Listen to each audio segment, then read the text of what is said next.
welcome. I want to thank everyone for joining us today on this important hearing on how we can restore work requirements to lift more Americans out of poverty.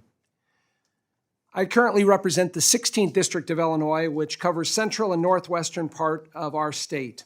As chairman of the Work and Welfare Subcommittee, I'm proud of this committee's longstanding leadership and multi-year efforts to pass constructive and responsible welfare reform. This subcommittee has consistently enacted policies that reduce poverty by helping families achieve self-sufficiency through the dignity and value of work. As we all remember, the 1996 Bipartisan Welfare Reform Act, signed by President Bill Clinton with the help of a Republican Congress at the time, converted our nation's welfare system from an open-ended entitlement, which caused rising welfare caseloads, long durations in poverty, and rising single parenthood, into the Temporary Assistance for Needy Families, also known as TANF, which provides fixed funding to states and for the first time required work in exchange for benefits. The primary goal of the TANF program is to assist families in need with a hand up, providing a safety net of government assistance to find work and pull themselves out of poverty. Since passage of the 1996 Reform Bill, welfare caseloads have dropped over 80%, and that's a good thing, as families moved into the workforce and left the cycle of dependency. The benefits of the 1996 bipartisan welfare reform have persisted decades after its passage, with children today half as likely to grow up below the poverty threshold. Not only that, but among single-parent families, deep poverty fell from around 5% before the reform to less than 1% today. Despite these gains over the years, work requirements in TANF have fallen flat because current law includes many loopholes that have been exploited by a number of states across the country. Likewise, federal rules on what counts and does not count towards the federal work participation rate can create obstacles for moving some individuals into the workforce. Even though we know a job is the best way out of poverty, this has led to thousands of TANF recipients having 0 hours of, quote, engaged in work, unquote, reported to the Department of Health and Human Services. In fact, 57% of the work-eligible individuals on TANF recorded 0 hours of work in 2021.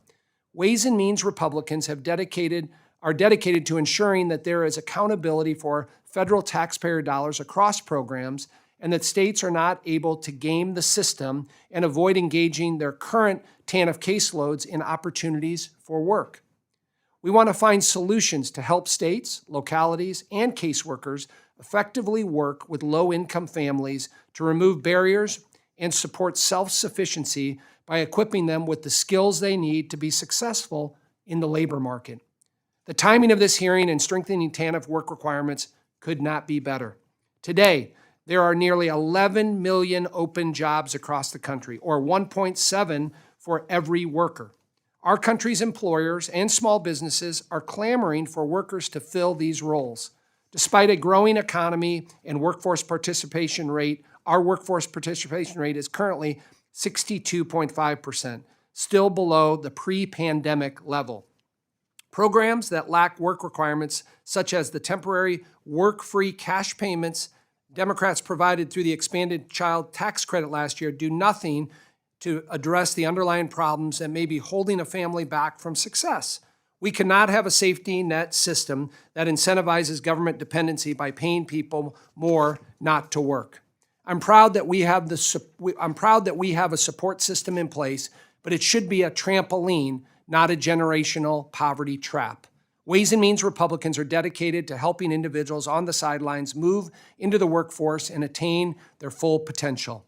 We must reform TANF to uplift recipients to a path of self-sufficiency and bolster our workforce. We cannot afford to relegate an entire generation of workers to the sidelines. I sincerely hope that we can work together in a bipartisan way, similar to the 1996 Welfare Reform Act, on improving the TANF program to restore the focus on the work preparation activities, training, support services, and case management that it takes to meaningfully lift Americans out of poverty in a sustained way. This can and should be a bipartisan effort. I'm honored to have our guests here today to share their perspectives and expertise on TANF and moving individuals into our workforce and out of poverty. With that, I am pleased at this time to recognize my colleague from our home state of Illinois, Ranking Member Danny Davis, for